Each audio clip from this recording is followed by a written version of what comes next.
While taking a walk downtown, I noticed an old man sitting on a bench feeding white pigeons. Several of them had gathered around him, pecking the ground for the grains that he had scattered all over. The old man did not speak. He just sat there, quietly, admiring his birds. He did not pull his phone out to capture the moment, nor did he take his eyes off the birds.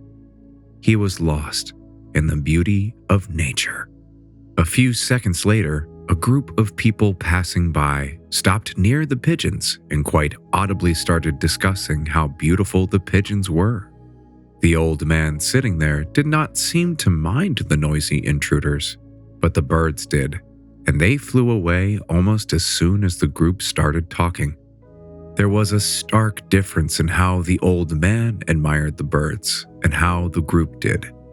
The old man was Zen-like while admiring his birds. On the other hand, the group were distracted and saw the need to put into words what was on their mind.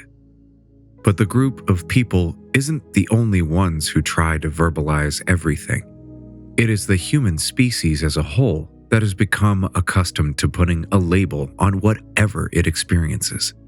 We try to define everything we come across. We have to put into words how something is. The need to describe everything to the specific detail sees us use elaborate vocabulary just to express ourselves. This may work in your everyday life, but on the spiritual path, more often than not, the intellectual approach to assigning words to everything renders it soulless. To fully immerse yourself on the spiritual path and to awaken, you must experience the moment right where you are. The minute you let the logical mind interfere and assign a word to it all, it loses meaning, and you cease to experience the place where you are. If you completely understand the experience of where you are in the moment, then knowledge will feel inadequate. It would seem like a futile attempt at defining that which cannot be defined.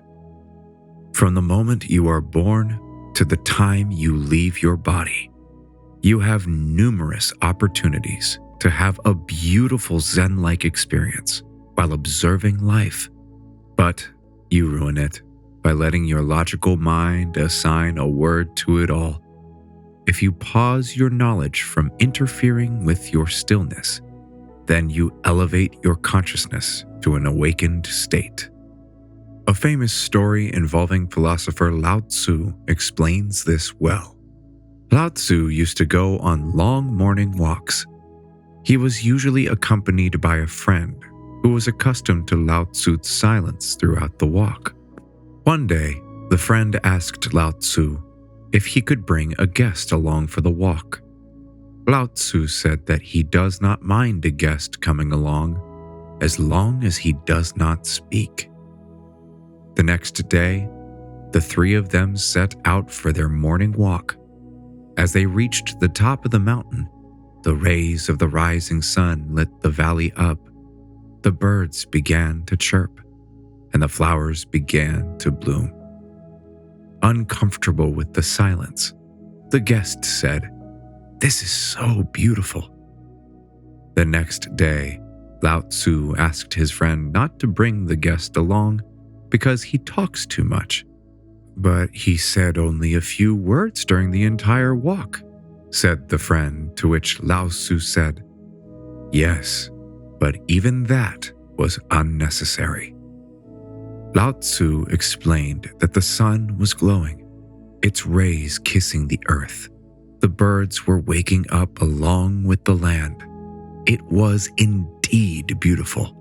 He does not disagree. But by speaking at that moment, he reduced the whole beauty of the present moment into a few words. Knowing is when you are flowing and vibrating with the experience from your heart. The spoken words turned that knowledge into a soulless fact. There is no need to follow complicated rituals.